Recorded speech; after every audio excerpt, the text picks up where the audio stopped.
एक शख्स अपनी ज़िंदगी से बहुत नाखुश था। उसकी वजह थी उसका एक कमरे का छोटू सा घर। एक रोज़ इसकी मुलाकात किसी बुजुर्ग से हुई।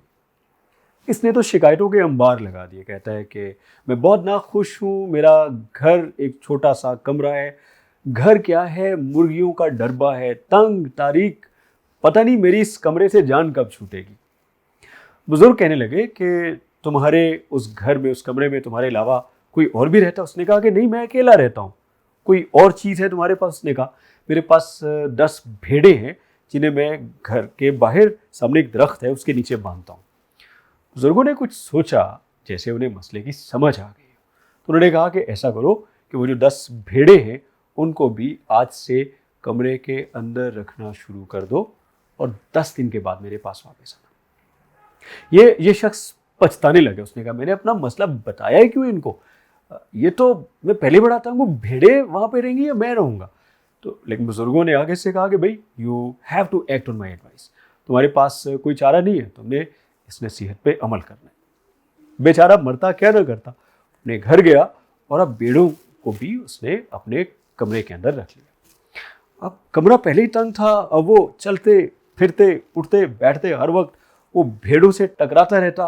कमरे में भेड़ों की बदबू फैल गई और ख़ासतौर पे जब वो सोने के लिए जाता तो भेड़ें आवाज़ें निकाल निकाल के उसकी नींद को हराम कर देती। सो उसकी ज़िंदगी और भी ज़्यादा परेशान हो गई। वो एक एक करके गिनती करने लगा कि कब ये 10 दिन पूरे और कब भेड़ों से मेरी जान छूटे। सो जब 10 दिन कंप्लीट हुए, वो शख्स वापस उस बुज़ुर्ग के पास गया और कहा कि सर 10 दिन कंप्लीट हो गए, आप बताइए मैं क्या करूं। तो बुजुर्ग कहने लगे कि आप ऐसा करो कि भेड़ों को उस कमरे से बाहर निकाल दो और वही जहाँ पहले बांधते थे उनको वहाँ पे रखो।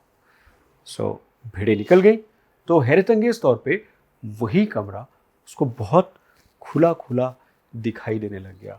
उसको खुद भी समझ नहीं आ रही थी, बट वो अंदर से उस कमरे में रहने में बहुत पुरसुकून महसूस कर रहा था। उसे कोई उलझन, कोई तंगी, कोई तारीकी का एहसास नहीं हो रहा था।